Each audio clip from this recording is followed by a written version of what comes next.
Brian Obuya, who will be giving us an update on the NYS probe. Let's get straight to it with the highlights. Court orders for the release of former NYS Director Richard Ndubai and PS Lillian Omollo, despite objection by the DPP.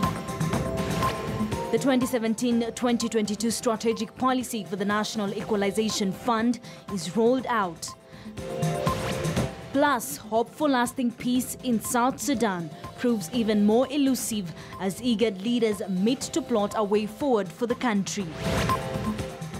And all eyes on Russia when Nigeria gets into action to try and avoid another humiliating defeat, even as favorites Argentina is all but out of the tournament.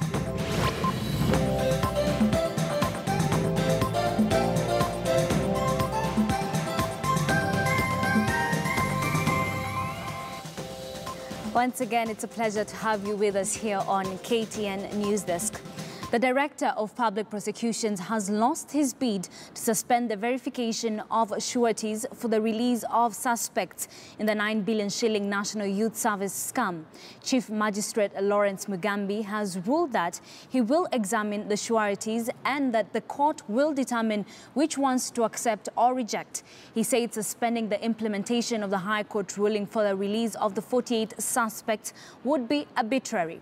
The suspects spent yet another night behind bars on Thursday as DPP Nordin Haji sought to ensure they do not use proceeds of crime to secure their freedom.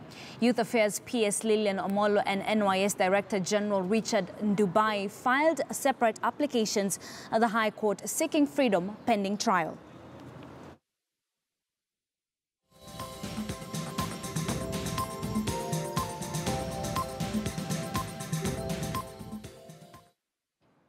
All right, we now want to cross over to our city center newsroom where Brian Obuya is currently joining us. Brian, good afternoon. Of course, the Chief Magistrate has ruled that he will examine the sureties. Has he given a timeline? It's good to speak to News Desk this afternoon, Ashley, and the Chief Magistrate hasn't given any timelines on when this process should be complete, but he maintains that this is a process, this is a judicial process, and therefore this cannot be taking place when the suspects are still being held. You want to remember that on Tuesday, Justice Ogundi released all the 47 suspects, asking them to pay some bail of about 1 million shillings and a number of other requirements, the bond requirements. And then on Wednesday, the DPP writes to the Directorate of Criminal Investigations on Kiambu Road, asking Mr. Kinoti to ensure that all properties, all the securities and sureties that have been given to, that are said to be given as bond, are not proceeds of crime. They go ahead to note in that letter that most of the property, or rather some of the properties that were secured as security, were actually part and parcel of the investigation they were conducting into the 9 billion alleged high heist that has threatened once again the economy of the country in the wake of a number of scandals that are hitting the country left, right, and center. So actually, today's ruling was that we cannot keep suspects, we cannot keep them in remand anymore. It's their right, and the lawyers have argued this in court, that they should be freed as this process continues. Yesterday, the assistant DPP, Mr. Karuri, had asked for more time, about 7 more days to conduct investigations and report back to court on who exactly owns the properties and whether they have been bought with proceeds of graft. But the court has today stood its ground, saying that it's a constitutional right for the suspects to be released, as the High Court had ruled, and Chief Magistrate Lawrence Mugambi being very clear on that aspect, saying that any other orders or any other ruling he will give that contradicts what the High Court had said on Tuesday will ultimately be contempt. It will be arbitrary to that decision. So It's a long walk that has probably finally come to an end as PS Omollo and the Director General of NYS walk to freedom after such a long battle in court. We will actually be playing you part of that ruling later on in this bulletin. We are still working on it, and you get to realize that this becomes just part of the theatrics we've been seeing around the NYS scam, and whereby we have about over 40 suspects in court for under investigations for some 468 million, which is barely 1% or thereabout of the alleged 9 billion shillings. So these are matter we are still following up on, and just in case of any developments, we'll be actually getting back to you. You want also to remember that there have been a number of intrigues around the NYS scandal, given that the criminal and investigation department itself has been implicated with one Gishini Ngerita, claiming that even the top investigator has been involved in the very graft, saying that he was a business partner. So there's blows being hit on this thing left, right, and center.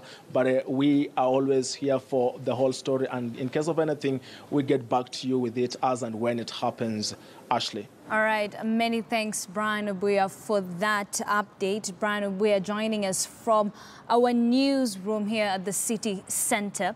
Now, the National Assembly Joint Parliamentary Committee that is investigating the contaminated sugar which was imported into the country mid last year has already written to 4 cabinet secretaries to appear before the Monday next week.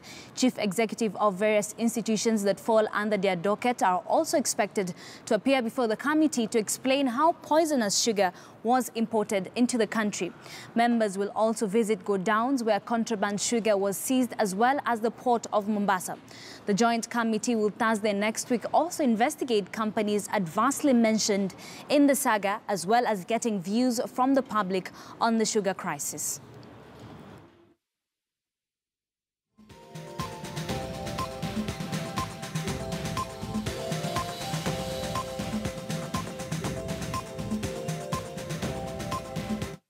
All right, we now want to speak to our reporter, Patrick Amimo, who is joining us from Parliament.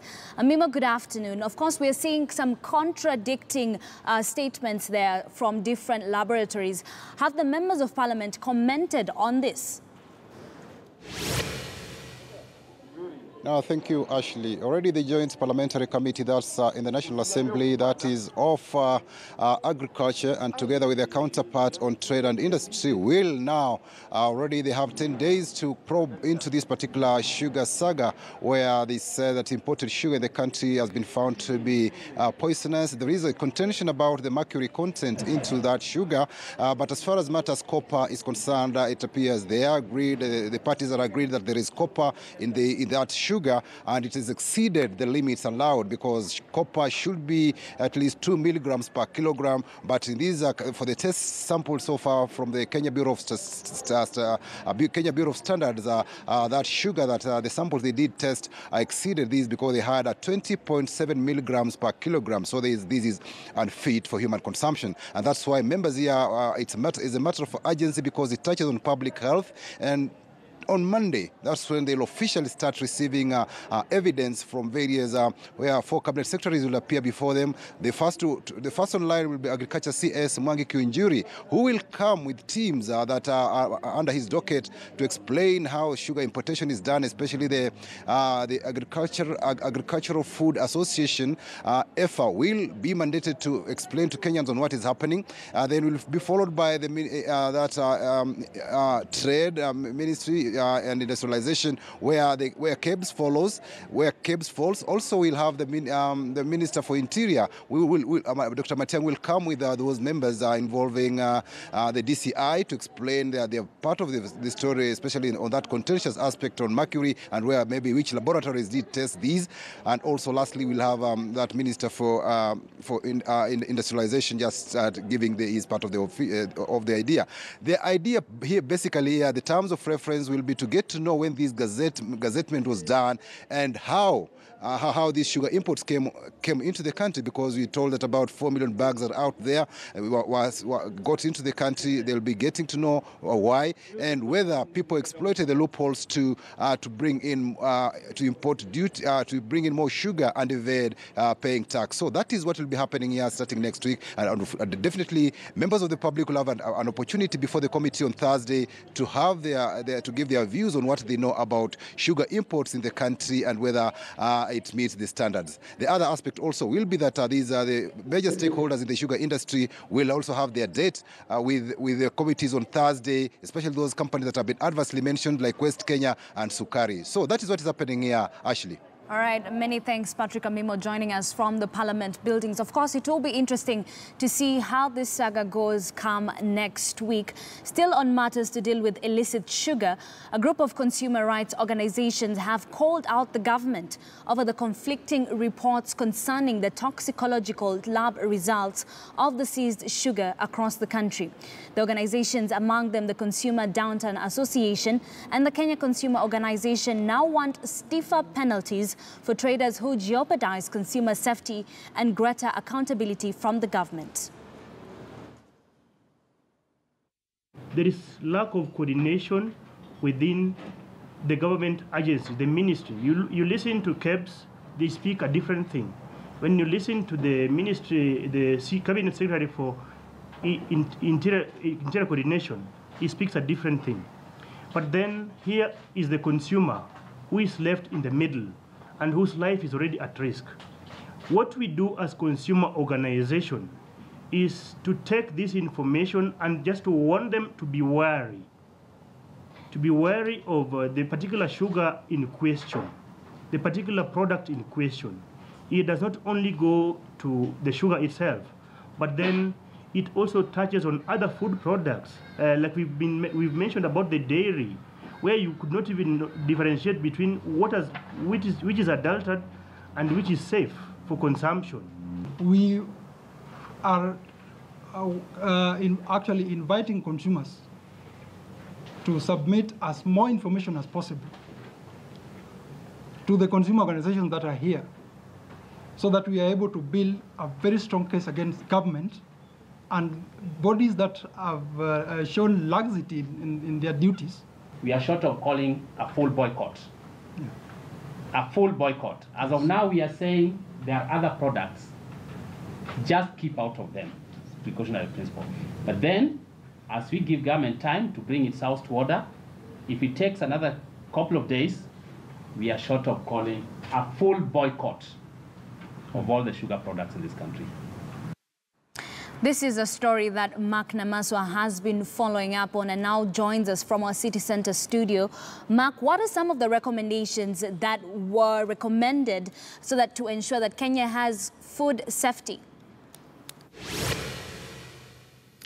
Now, they spoke concerning the operationalization of the National Food Safety Policy, so that the country, as we move forward, we know exactly what we stand or where we stand concerning the safety of our food. They also spoke concerning the government having one voice when it comes to airing out their opinion or their findings concerning the safety of food that is across the shelves of supermarkets in the country. For instance, at the moment concerning the sugar imports, we have three various voices coming from government departments concerning the safety or the reports concerning the mercury, whether there's mercury or whether there isn't mercury. For instance, we have the DCI and Interior CS stating that there's mercury in our sugar. We also have the Kenya Bureau of Standards also giving their own opinion, stating that we have probably a high amount of moisture content as well as mold in